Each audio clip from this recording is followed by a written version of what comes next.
China-style popcorn, and chocolate-covered Raisinets. A simple yet effective combination for recreating any movie concessions at home. However, movie concessions are just the start of this nearly binge-worthy book. This one, by the way, is from Whiplash. Get ready to discover the art of Binging with Babish in a whole new way. Next, on TSR.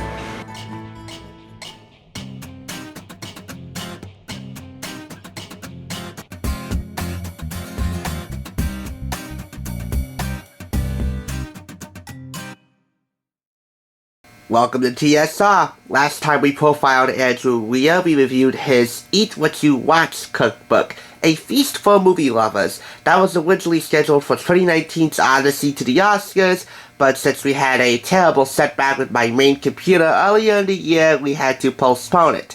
We ended up doing it around the time that Andrew came here to New Jersey to sign copies of this book, his second book, taking the title from his YouTube channel of the same name, Binging with Babish.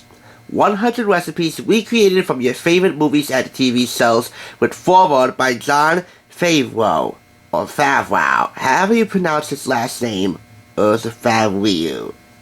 Whatever. He was the core inspiration behind Binging with Babish, and not only does he provide the foreword, but a couple of his films, mainly Chef, feature a few recipes in this cookbook. This is from Hufflin Mifflin Harcourt. Retail price is $30. I got this as an early birthday present from the Barnes & Noble Clifton Commons in Clifton, New Jersey.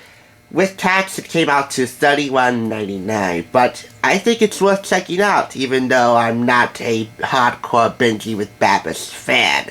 But just as I like to bring Hollywood home on a budget, he likes to bring Hollywood into the kitchen. He was a former visual effects artist who left his job to pursue Binging with Babish on YouTube as his full-time gig, and it certainly worked out well for him. But will it work out well here the second time around? Binging with Babish fans, rejoice! The recipes you know and love from the hit YouTube series. Some of them from the first book, Eat What You Watch, make their way into the second book, like Elf's Buddy's Spaghetti. Quite a holiday feast, right? If you ever have watched Seinfeld and wondered what made the soup Nazi's wild mushroom soup so good, or been curious about what the Godfather's cannoli tastes like, leave the gun, take the cannoli, then this is the book for you. In every episode, creator and host Andrew Weir painstakingly recreates some of film and television's most iconic dishes with startling accuracy, such as using squab, wild boar, squab meaning pigeon, and rabbit to craft a pigeon pie from Game of Thrones. We heard of that before in A Feast of Ice and Fire, which we have. He replicates classic dishes, like Kevin's homemade chili from The Office, split straight onto a carpet, although he advises against that, shrimp gumbo from Forrest Gump, and creme brulee from Emily.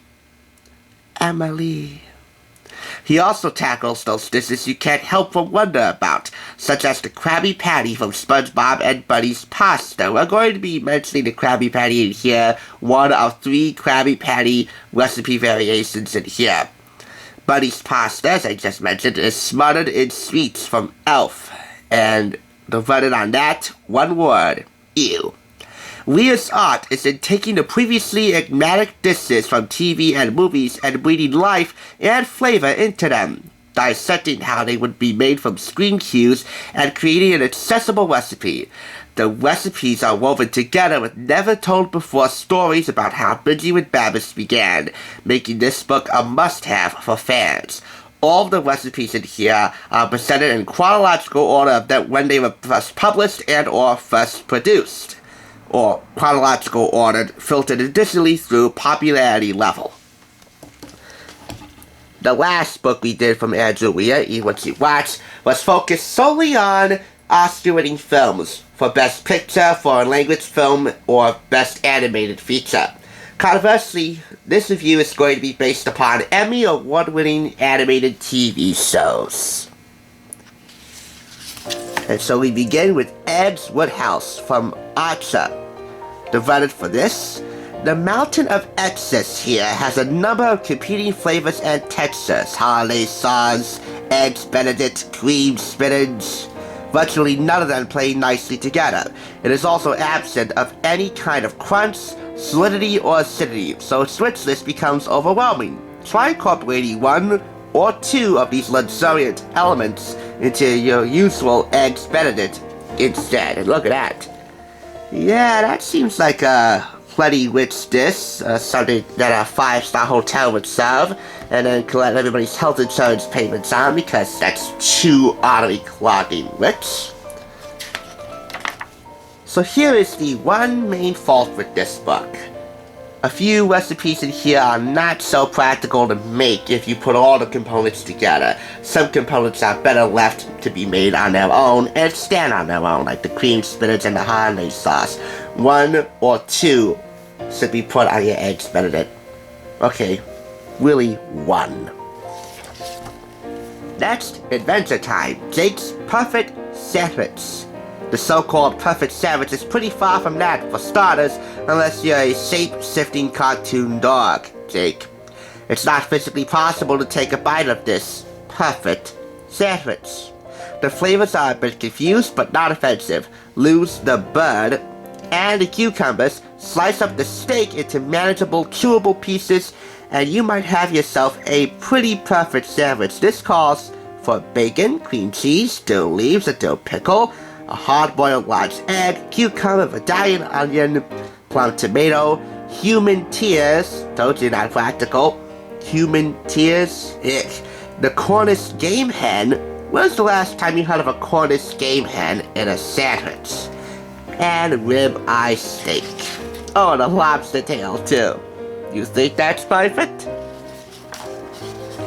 This is Mr. and Mrs. Tenenman Chili from South Park. No picture here, but the verdict, the combination of pork and chorizo make this a flavorful, spicy, bold chili, and a nice variation on the usual ground beef.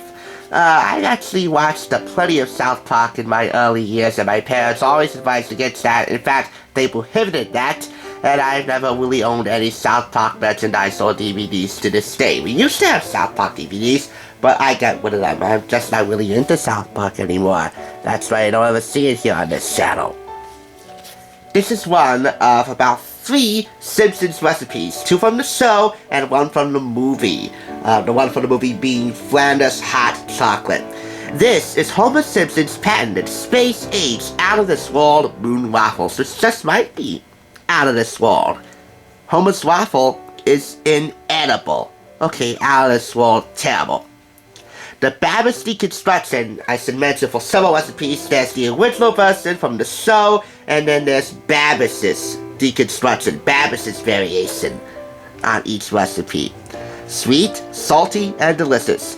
Be sure not to skimp on the browned butter, the beurre noisette. As a matter of fact, keep chilled brown butter, beurre noisette, in your fridge. It'll keep for 1 to 2 weeks, or freezer for up to 3 months at all times.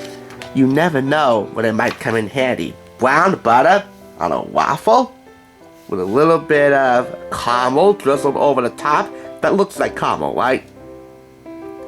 Okay, I think we have ourselves a winner here for breakfast. By the way, that's one of many tattoos featured on Andrew, and we'll take a look at them all in a separate section.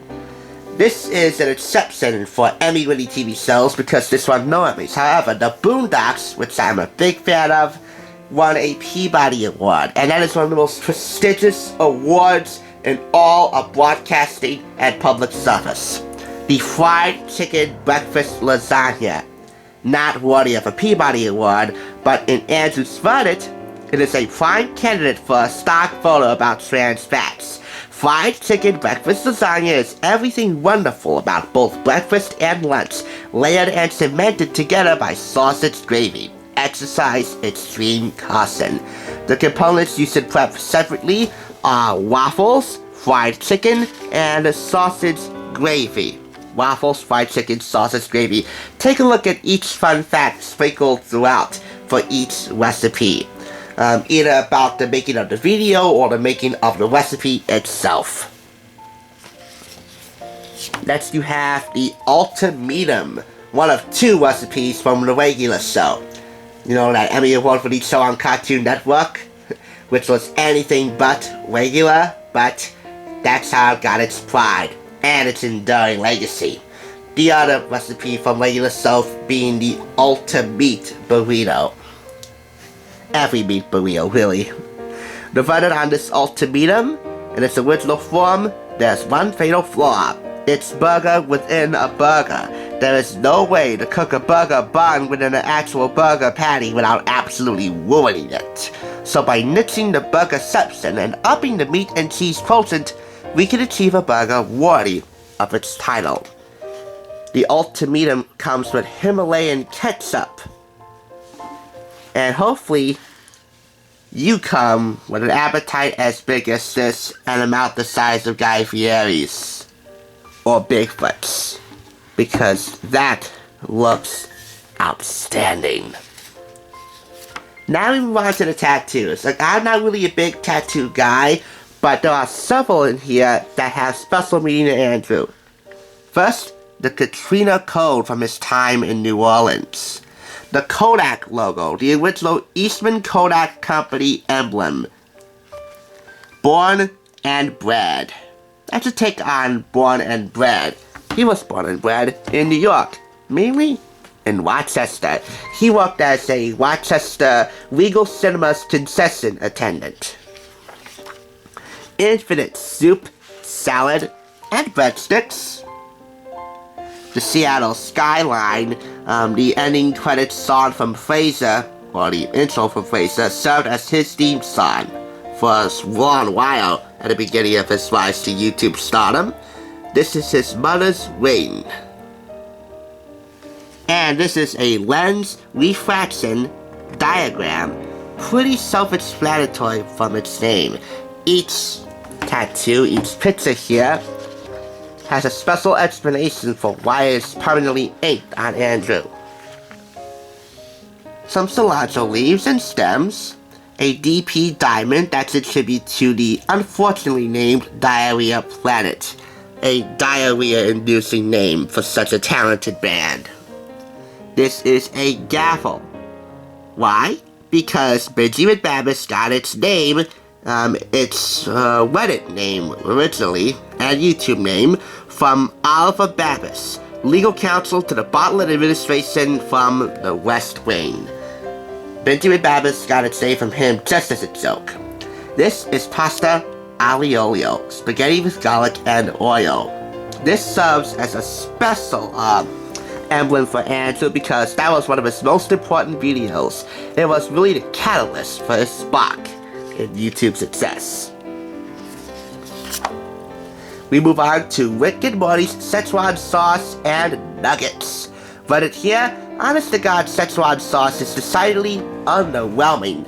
Maybe Rick was seeing the past through rose-colored glasses. Between that and the extremely difficult to make homemade nuggets, both end up as recipes not worth the time or effort. So this one's real unpractical. You're better off just making a Szechuan sauce and buying nuggets, or making the nuggets and trying to buy the Szechuan sauce off of a reputable grocery store dealer online, or a specialty food store online, or just make it yourself and buy the nuggets from McDonald's. The colors, by the way, is a DIY project, not a recipe. If at all you want your chicken breast pieces or chicken tenderloins or boneless, skinless chicken thighs, for all I care, to look like McDonald's nuggets, be my guest. This is Skinner's Stew from The Simpsons. Verdict: Skinner's Stew being based on Tom Kha, an absolutely delicious, deeply flavorful, light yet rich seafood stew, and deserves a place in every home cook's repertoire for a quick and comforting meal. Try making your rice in a pressure cooker under low pressure. Use the ratio of rice to liquid on the packaging, but divide the cooking time in half. This calls for 4 rices, half a cup each, brown, red, jasmine, and green jade rice. The last one we can't really find at the Bravo supermarket, which is now closed here in Patterson, or the supermarket. You're best ordering off of a specialty food store site. The stew itself, including the prawn stock, is relatively simple and easy to prepare according to the recipe. And you get out of it what you put into it. And if you put your heart into it, you're going to get some incredibly delicious looking results here. This is the every meat burrito we mentioned from the regular show. An every meat burrito worth craving, with layers upon layers of flavor that, while difficult to recreate simultaneously, the chicharrones, the carnitas, and the pork el pastor all stand on their own as solid recipes, worth trying. And that photo right there says it all. He just might be right on the money with that. Regular show is anything but, and it is just nothing short of an inspiration for all things wacky in the world of culinary arts. And finally we come to the Bubble Bass Krabby Patty, the original order. So, how do you decode Bubble Bass's order? A double triple, 6 burgers, bossy, all beef, deluxe, everything on it, on a raft, on Texas toast. 4x4 animal style. 4 patties, 4 slices of cheese, fried in mustard, extra singles for the shimmy and the squeeze, extra toast, and we don't know what a shimmy and a squeeze is. It sounds like they want to make you dance while you're making the recipe. Light axle grease, make it cry. Lightly buttered toast with extra onions. Burn it, that means well done. Probably ignore the word burn it. And let it swim in extra sauce. Yikes. This serves 6. The verdict for this one, the literal interpretation of Bubble Bass's original order is an exercise in absurdity. But if made for a crowd and not stacked into one giant burger, it's a solid burger for the masses recipe. Bass's second fussier order, made with the same ugly laugh, the ugliest in recorded human history, is definitely more refined, but still caloric enough for him to maintain his figure. Just look at the ingredient amounts for this. Oh yeah.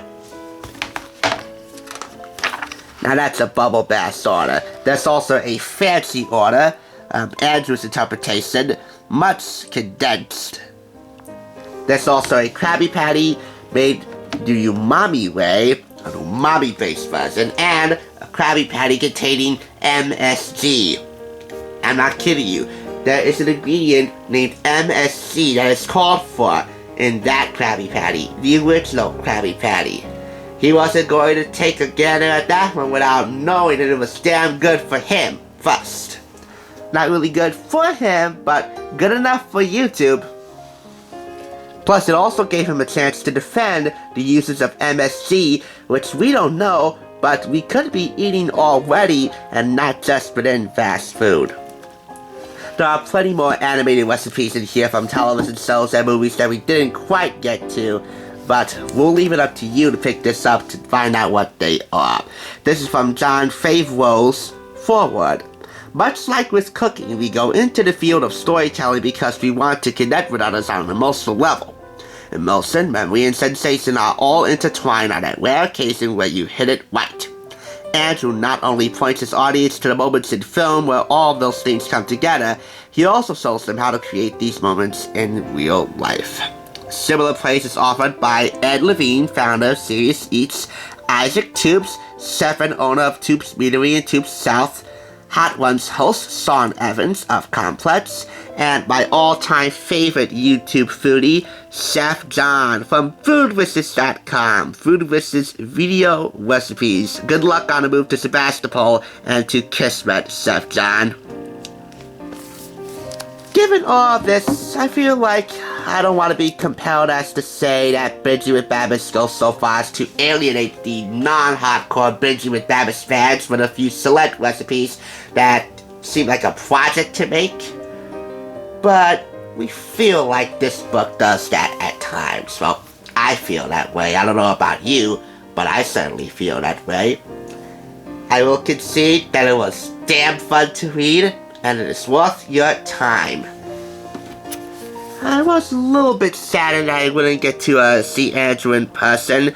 I didn't really mind it, but now that I read this, I feel a little guilty for not getting this signed and not buying this sooner. I bought this from the Barnes & Noble. They have signed copies at Bookends in Richmond, and this would make a real good gag gift. A relative gag gift that would serve some laughs and some inspiration in the kitchen. For all you foodies out there and for all you pop culture nerds quite like myself.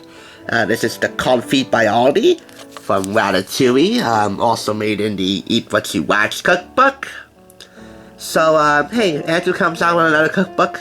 I might buy that. Hopefully I get to see him in person because I don't watch his videos, but I am intrigued by his concept. We bring Hollywood home on a budget here. He brings Hollywood to his kitchen in Harlem, New York. However, the day that Chef John announces that he's writing a cookbook, now he's already written an online cookbook, a cookbook that you can search for on allrecipes.com, on their app, Chef John's Best Dishes. It's an ebook. However, the day that he publishes a physical cookbook like this one, and he announces a book tour, and one of those stops on that tour is Richmond, New Jersey's Bookends, you bet your bottom dollar I will be there in a heartbeat to get his cookbook and to meet the man, the myth, the legend, Chef John. We sometimes buy cookbooks for their gorgeous photography, or their amazing sounding recipes, or because we love the stories told within. But the very rarest of culinary publications are the ones that feature all three, which is exactly what we have here. Oh yeah, all three, plus a deeply moving, oftentimes too personal, memoir, if you will, of his life story.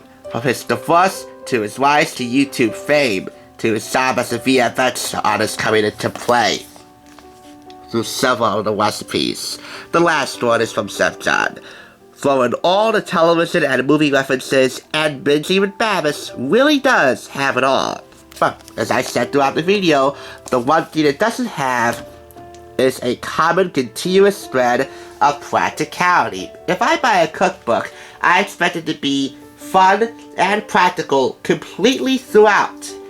This is sometimes unpractical, but it was always fun from first to last page, from first bite to the last bite. In light of all the non-practicality, yet it being one of this book's major factors of fun, I think a 4 out of 5 clap rating is appropriate. Still, Andrew says half the fun of getting to the destination is the journey. So if you're up for it, here is to an extra large helping of fun Binging with Babish. Capiche? Thanks for joining me. Catch you on the flip side.